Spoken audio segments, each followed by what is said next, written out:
Hello everyone. I am S. Yasmin Isha from Biochemistry Department of Mahalakshmi Women's College of Arts and Science. Now I am going to share the book name The Transformation. It was written by J. A. Booker.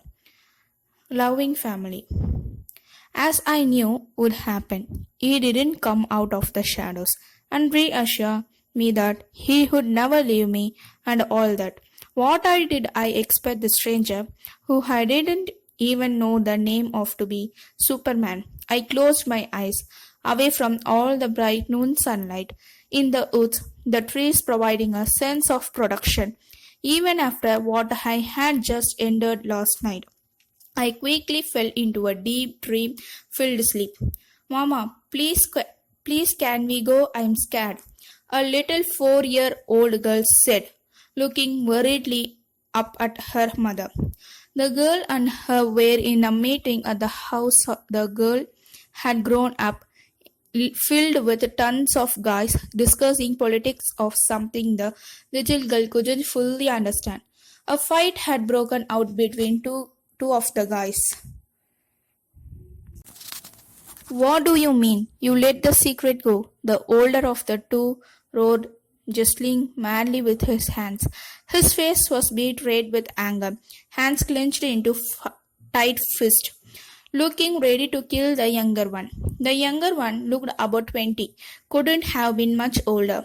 She wouldn't let my secret go for anything. She loves me. He yelled back, but you could tell he was at a disadvantage, being shorter and not as muzzled. Love is what you beat her.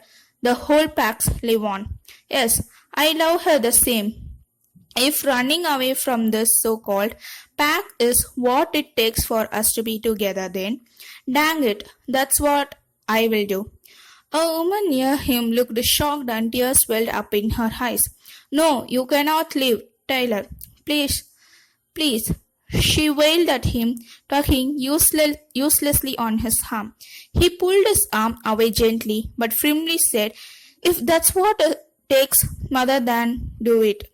Once the alpha gets a hold of you, boy, you will be more than kicked out, and so will your precious little woman, Matt.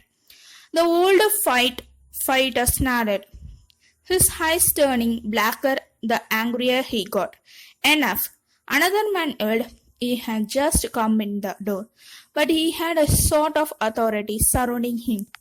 He walked in between the two arguing men. His hair was a deep brown, highlighted with caramel tones, his eyes bright silver. A little girl who had been quietly watching the fight take place gave a tiny shriek. Papa, she tried to run to him, but her mother held her back with a firm hand placed on her shoulder. The man gave a sweet smile to the little girl, which she returned, but then turned back to the fighters. Now, gentlemen, I would expect better behavior in my absence, especially when there are women and children around. Authority ringed his voice, even though he spoke calmly. You could tell that anyone would obey the command from the voice. As for you, Fawn, he said, looking pointedly at the older guy, as may be second in command, but you have no right whatever you exile someone from the pack. That is my duty, whether I am here or not. Tyler has chosen someone he loves dearly. And if I do remember correctly, your wife that you have now was once human at a point, correct? Fawn looked down, red tinged in his cheeks. Tyler, you may keep your human consent, but I will require that within the year she will be changed. The man told the younger fighter. A smile broke out at Tyler's face. Oh yes, Alpha. She has already embraced my other side and earns for it. She will definitely agree to your terms. The Alpha nodded, pleased. Now I deem this meeting officially over. Now that is this matter had been settled, for I want to have some time with my family. Nods and smiles came from the crowd in the living room, and in a matter of minutes, it was empty, leaving only the woman, girl, and the alpha.